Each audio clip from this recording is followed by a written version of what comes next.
እጅግ ያሳዝናል፣ እጅግም ልብ ይነካል። ወላጅ እናትና አባት እንዲሁም ፍቅረኛዋ ሁሉ ነገር የእግር እሳት ቢሆንባቸውም በብዙ ፓስተሮች ትምህርት ግን ተጽናንተው የሚወዷትን ፍልቅልቋን ልጃቸውን ዘማሪ የምስራችን ቆመው ፍጥረት ሁሉ ወደማይቀርበት ቦታ ሸኝተዋታል። ዘማሪዋ በተለያዩ ጊዜያት ከሞት ጋር ተፋጣ ነበረ። ብዙ ጊዜም ጌታ ረድቶ አሳልፎኛል ስትልም ተሰምታ ነበር። አያይዛም ዘማሪ ምስራች እንዲህ ብላ ነበር። እኔ ሞትን አልፈራም፣ የምፈራው ግን ጌታን ሳላገለግል ወጣትነቴንም ለጌታ ቤት ሳልሰጥ መሞትን ነው የምፈራው ብላ ነበረ። የእውነት የዚች ወጣት መጨረሻ ብዙዎችን አሳዝኗል። ሰላም ጤና ይስጥልን ውድ የተከበራችሁ የቻናላችን ተከታዮች በያላችሁበት የዓለም ዳርቻ ሰላማችሁ ይብዛልኝ። ፈጣሪ አምላክ ካልታሰበ አደጋ ታሞ ድኖ በዛውም ከመቅረት ከሁሉ ነገር ይሰውራችሁ። ፈጣሪ አምላክ ሁላችንንም ለንስሐ እድሜ ይስጠን በማለት የዛሬ መረጃዎቻችንን ይዘን ብቅ ብለናል። ለዚህ ቻናል አዲስ ከሆኑ ሰብስክራይብ እንዲያደርጉን በአክብሮት እንጠይቃለን። ሁሌ የምንለቃቸው ታማኝነት ያላቸው መረጃዎችም እንዲደርሶ ይሁን በማለት ቀጥታ ይዘንላችሁ ወደ መጣነው ዝርዝር መረጃዎቻችን እናልፋለን። ዘማሪዋ እጅግ ታሳዝናለች። በከባድ የካንሰር በሽታ ብዙ የጤና እክሎችን አሳልፋለች። በሁሉም ፈተናዎቿ ግን የጌታዋን የአምላኳን ስም በመጥራት እየሆነ ስላለው እንዲሁም ወደፊትም ወደሚሆነው ነገር ሁሉ የጌታ ስም ይመስገን ብላ ነበረ። ዘማሪዋ የተለያዩ ሕክምናዎችን በምትወስድበት በተለይም ከባድ የተባለውን የኬሞቴራፒ እየወሰደች በነበረችበት ሰዓቶች ሁሉ ፈጣሪዋን በዝማሬ ታመሰግን ነበረ።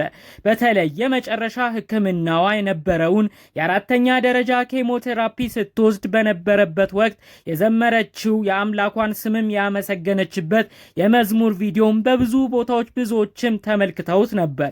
ዘማሪ የምስራች ከነበረችበት አስቸጋሪ እንዲሁም ከባድ የካንሰር ህመም ድና በተደረገላት የተለያዩ የጤና እርዳታዎች አማካኝነት ካለችበት በሽታም ተፈውሳ በቅርቡ ወደ ሀገሯ ኢትዮጵያ ተመልሳ ከወዳጅ ከዘመድ ጓደኞቿ ጋር ፈጣሪ አምላኳን ስታመሰግንም ተመልክተናት ነበር። ይሁን እንጂ ዘማሪዋ ከጨጓራ ካንሰር ውጪ በሌላ ድንገተኛ በሽታ አማካኝነት በጀርባዋ አካባቢ ሶስተኛ አጥንት ላይና ሳምባዋ ላይ ካንሰር ተገኝቶባት ከባድ ሳልም ታክሎበት ጽኑ ህሙማን ክፍል እትገባ ተደርጎ የህክምናም ክትትል እያደረገችበት በነበረበት ወቅት ነው ህልፈተ ህይወቷ የተሰማው። ዘማሪዋ በተለያዩ ጊዜያት ከሞት ጋር ተጋፍጣለች። ደጋግማም እኔ ሞት አያስፈራኝም ስትልም ተሰምታለች። የዘማሪዋ ወዳጆች በድንገት በሆነው ነገር ሁሉ ተደናግጠዋል። ወላጅ እናት ለልጃቸው መክፈል ያለባቸውን መስዋዕትነት በመክፈል ለልጃቸው ጤና ተሯሩጠው ነበር። ወላጅ አባትም ባላቸው አቅም ሁሉ ከልጃቸው አልተለዩም ነበር። የዘማሪዋ ፍቅረኛ እጮኛዋ የሆነው ግለሰብም በምስራች በተለያዩ የህመሟ ጊዜያቶች አብሮ በመሆን አጠገቧን በማስታመም ብዙ ዋጋ ከፍሎ ነበር። ይህንንም አስመልክቶ ነው ፍቅረኛዋ የነበረው ግለሰብ በአስክሬን ሽኝቷ ላይ እንዲህ ብሎ የነበረው። እኔ ብዙ ለፍቼባታለሁ፣ ብዙም ጥሪ ያለው ይሁን እንጂ ጌታ የፈቀደው ሆኗል ብሏል። አያይዞም እሷ ወደ እኔ ላትመጣ እኔ ግን ወደ እሷ ሊሄድ ዝግጁ ነኝ ሲልም አነጋጋሪ መልእክቱን አስተላልፏል። ማሪ የምስራች የትምህርት ቤት ህይወቷን በጥሩ ሁኔታ ትምህርቷን አጠናቃ ቤተሰቦቿ እንዲሁም ራሷ ከምትኖርበት ከአርባ ምንጭ ከተማ ወደ አዲስ አበባ በመምጣት የራሷን ህይወት ቀይራ ለቤተሰቧም ለመድረስ ብዙ ጥረት አድርጋ ነበረ። የዘማሪዋ አባትም ይህንን መስክረው ነበር። ልጄ ማለት ያገኘችውን የምታካፍል ከሰራችው ከሚከፈላት 95% የሚሆነውን ገንዘብም ለእኛ ለቤተሰቦቿ የምትሰጥ በአጠቃላዩ ለቤተሰቦቿ የኖረች አክባሪያችን፣ ጧሪ ልጃችን፣ ሁሉ ነገራችን ነበረች ሲሉ ስለ ልጃቸው ገልጸዋል። ዘማሪዋ የራሷን የቤተሰቦቿንም ህይወት ለማሻሻል ስትል ለስራ ከምትኖርበት ከአርባ ምንጭ ከተማ ወደ አዲስ አበባ መጥታ በነበረበት ወቅት የተለያዩ የህይወት ውጣ ውረዶችን አሳልፋለች።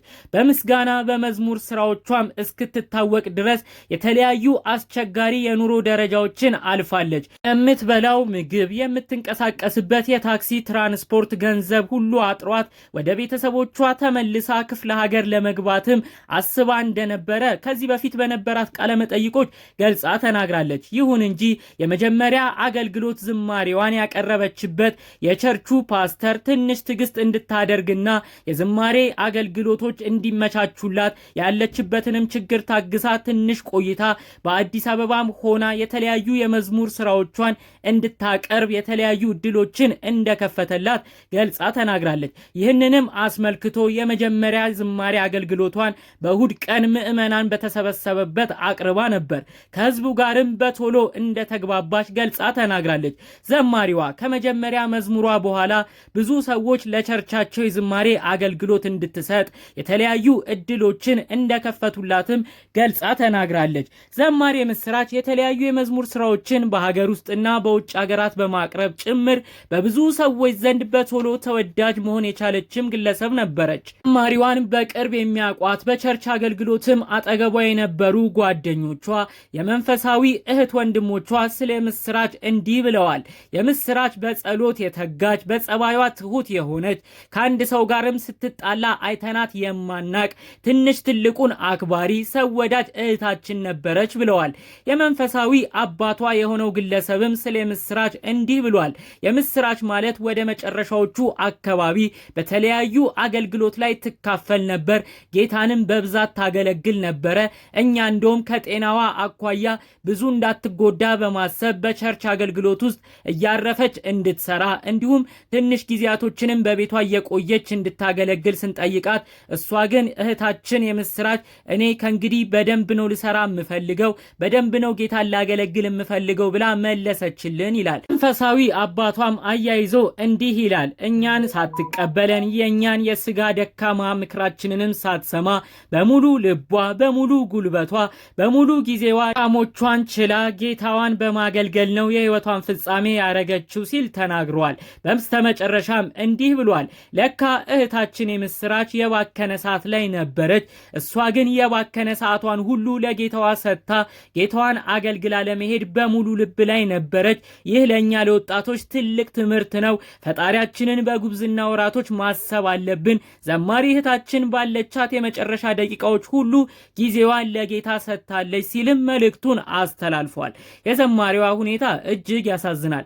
ዘማሪት የምስራች አስክሬኗ በቦሌ በሚገኘው ይጎ ቸርች ጸሎት ከተደረገለት በኋላ ወደ አርባ ምንጭ ወደ ትውልድ ሀገሯ ተሸኝቶ ነበር።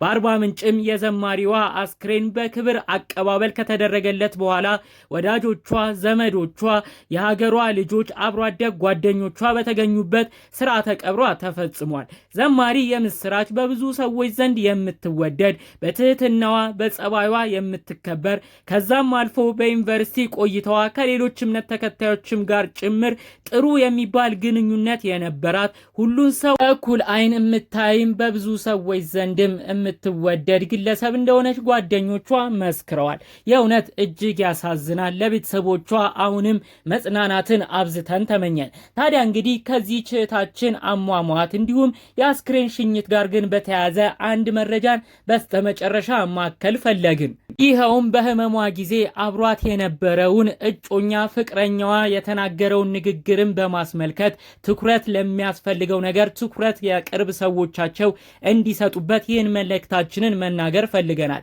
እጮኛዋ የተናገረው ብዙዎችን አስደንግጧል። እሷ ወደ እኔ አትመጣም፣ እኔ ግን ወደ እሷ ሊሄድ ዝግጁ ነኝ፣ ይኸውም በቅርቡ ነው ሲል የሆነ አስደንጋጭ መልእክትን ተናግሯል። ይህንንም አስመልክቶ ነው ብዙዎች እባካችሁ ይህ ወንድማችን ሊል የፈለገው ምንድን ነው? በአሁኑ ጊዜ የተለያዩ ሰዎች ድብርት ውስጥ ይገኛሉ። ይህንንም አስመልክቶ ስላሉበት ዓለምም የህይወት ጥላቻ የመኖርም ተስፋ እየተሟጠጠባቸው ቀልድ በሚመስል ነገር እንዲሁም አንዳንዴ በቁም ነገርም ቦታዎች ቁም ነገር በመሰሉ ቦታዎች የሚናገሯቸው ንግግር ያስደነግጣሉ። ስለዚህ በእንደዚህ አይነት ጉዳይ ሰዎች የሚናገሩትን ትኩረት ስጡ። በተለይ የቅርብ ሰዎች ጓደኞቹ ሊያጽናኑት ይገባሉ። ይሄ ቃል ትንሽ ያስደነግጣል። አሁን ላይ ላስታመማት ከጎኗም ለነበረው ለጠንካራ ወንድም፣ ጓደኛ፣ እጮኛዋ ለሆነው ግለሰብ ደግሞ ሰዎች አሁን ላይ ሊረባረቡ ይገባል፣ ሊያጽናኑትም ይገባል። እንደዚህ አይነት ቃላቶች ትንሽ ያስደነግጣሉ። ከጎኑም ሰው ባይጠፋ ጥሩ ነው ሲሉ ብዙዎች መልእክታቸውን አስተላልፈዋል። እኛም ይህን መልእክት ድጋሜ ማስተላለፍን ወደናል። በሌላ በኩል ለእናቷ ለአባቷ በችግሯ በህመሟ በስቃይዋ ሁሉ አብሯት ለተንከራተቱት ወዳጅ ዘመዶቿ በድጋሜ ፈጣሪ አምላክ እንዲያጽናናቸው እንዲያበረታቸው የእውነት ከልብ ተመኘን። በሌሎች ቪዲዮዎች እስክንገናኝ ድረስ ሰላሙን ሁሉ ተመኘውላችሁ። ሰላም።